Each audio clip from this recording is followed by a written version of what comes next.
Pak Panut, bagaimana kabar Ya, dari ya, salah ya. satu guru besar UGM yang saat ini tengah dirawat ya Pak? Ya, baik. Kami rawat dengan sebaik-baiknya dan mari kita doakan mudah-mudahan beliau segera pulih dan sembuh kembali. Sedang dirawat itu Ya, ya. sudah semakin membaik ya Pak ya? Ya, ya, insya Allah demikian, Pak. Oke, Kita kita terus doakan bersama monitor Pak Panut. dan Pak ya, Panut, amin, amin.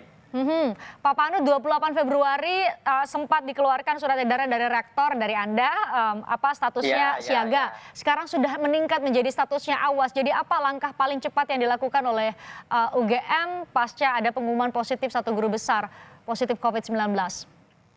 Iya, begini Mbak. Jadi tanggal 28 Februari saya mengeluarkan surat edaran kewaspadaan dini. Hmm. Kemudian karena perkembangan di Indonesia ini peningkatan suspek dan penderita COVID-19 ini meningkat, tanggal 14 Maret kita tingkatkan menjadi siaga, kesiapsiagaan. Lalu pada tanggal 17 Maret meningkat ke status awas.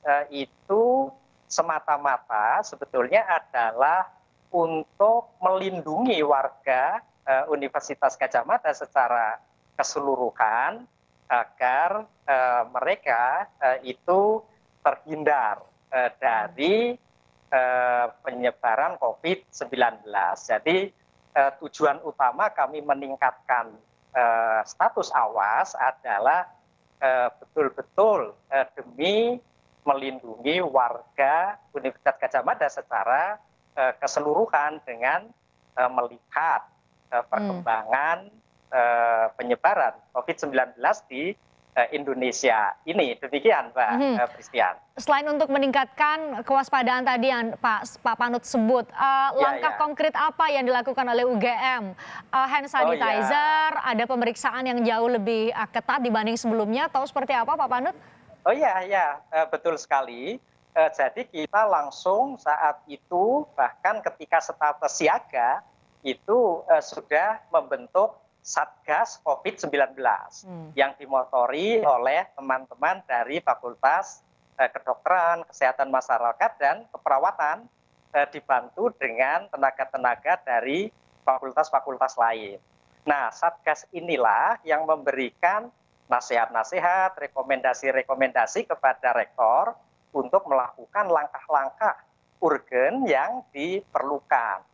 Misalnya adalah bagaimana kita menyediakan hand sanitizer, bahkan guru besar farmasi UGM itu menciptakan hand sanitizer dari daun sirih ya, dengan teknologi nano.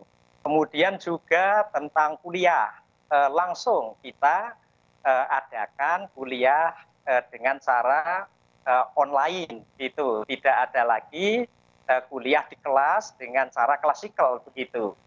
Dan juga penyemprotan ruang kelas, kemudian kantor dan area-area lain di UGM untuk sterilisasi agar aman dari bakteri dan COVID-19, serta melarang atau melarang dosen-dosen untuk yang terutama yang sudah berusia 60 tahun lebih yang menderita penyakit kronis itu tidak ngantor begitu ya. Sehingga sekarang semuanya sudah bekerja dari rumah, baik untuk aktivitas pelayanan perkantoran maupun kegiatan akademik itu dilakukan dari rumah begitu Mbak Christian. Berarti sekarang semuanya sudah dilakukan serba online. Berarti menghindari ada kontak langsung begitu ya, social distancing sebagai bagian dari social distancing. Nah, Pak Panut, UGM sebagai salah satu universitas terbesar, ada banyak ajakan atau imbauan untuk semua pihak ikut berkontribusi untuk melawan corona secara bersama-sama. UGM sendiri sudah menyiapkan apa untuk sebagai bagian dari kontribusi melawan corona?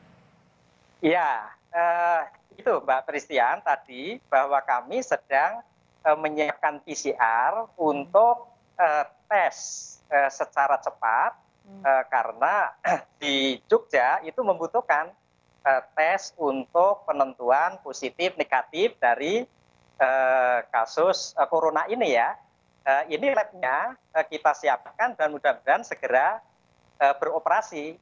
Lab itu ada di Fakultas Kedokteran Kesehatan Masyarakat dan keperawatan. Kemarin alat itu sudah ada, tetapi posisinya bukan di laboratorium yang memenuhi standar untuk pengetesan itu, yaitu BSL-2. Dan ini kita geser ke tempat itu sehingga nanti bisa membantu masyarakat untuk pengetesan secara cepat. Kemudian ya. Ya, silakan dilanjutkan dulu Pak Panut.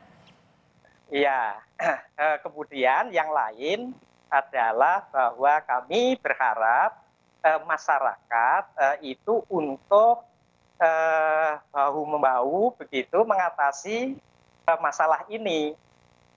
Masyarakat harus tetap tenang, optimis, dan jangan percaya pada informasi-informasi yang terlalu menakut-nakuti begitu. Karena secara psikologis itu juga tidak baik, sehingga mari kita bersama-sama berjuang untuk COVID-19 ini. Dan kepada masyarakat kami harap jangan banyak keluar rumah, di rumah saja, jangan banyak berinteraksi dengan masyarakat yang lain. Karena apa? Karena fasilitas kesehatan di rumah sakit juga terbatas. Kemudian peralatan juga terbatas. Semakin banyak yang menderita, semakin banyak yang pergi ke rumah sakit, itu semakin menambah masalah. Betul, semakin menambah beban dari tenaga medis kita yang terbatas ya Pak Panut. Tenaga medis kita, keuangan negara, dan lain-lain. Jadi mari kita ikuti arahan atau instruksi dari pemerintah kita agar kita bisa menjaga diri dan menjaga teman-teman kita. Jangan sampai kita yang kuat, kemudian mungkin sudah membawa COVID-19, tapi tidak tahu. Malah menjadi carrier begitu dengan, ya? dengan Pak Panut? kita yang... Ya. Pak Panut, sudah adakah kerjasama atau ajakan kerjasama dari pemerintah mengajak UGM atau guru besar UGM, fakultas tertentu yang terkait untuk melakukan penelitian bersama untuk bisa setidaknya menemukan obat atau hal apapun yang bisa dilakukan untuk mencegah penyebaran corona di Indonesia. Sudah adakah ajakan itu, Pak? Sudah Mbak. Jadi dari Kementerian Kesehatan, kemudian dari Kementerian Pendidikan dan Kebudayaan, itu mau setting seperti peralatan dan rumah sakit yang nanti bisa dibangun secara cepat di Rumah Sakit Akademik Universitas Gadjah Mada, itu harapannya nanti bisa segera kita gunakan untuk melakukan penanganan kasus dan juga penelitian. Dan kedepannya tentu kita harus membangun laboratorium yang memenuhi standar, sehingga kita bisa melakukan pencarian obat-obat untuk penyakit-penyakit baru, begitu ya. Karena kita tidak mungkin melakukan itu dengan peralatan-peralatan yang belum memenuhi standar. Jadi UGM saat ini pun sedang membangun laboratorium yang memenuhi standar BSL-3, begitu. Laboratorium dengan kondisi ruangan, dengan peralatan-peralatan yang memadai, sehingga bisa digunakan untuk penelitian, mencari vaksin, mencari obat untuk penyakit-penyakit baru. Demikian, Pak. Oke, ada target kapan laboratorium itu selesai atau jadi begitu sehingga kemudian cepat sekali dengan cepat penelitian bisa dilakukan, Pak Panut? Iya, kalau target kami secepatnya, tapi semuanya tergantung pada ini ya, pendanaan yang ada. Dan sebetulnya kalau perencanaan UGM untuk membangun laboratorium BSL-3 ini sudah sebelum COVID-19 ini merebak secara dramatis, begitu Mbak. Baik, Pak Panut, kami harapkan bisa segera cepat dibangun laboratorium yang mumpuni untuk bisa mendeteksi dini penyakit-penyakit terbaru begitu ya. Terima kasih Pak Panut Muloyono, Rektor Universitas Gadjah Mada, sudah bergabung bersama kami di Kompas Petang.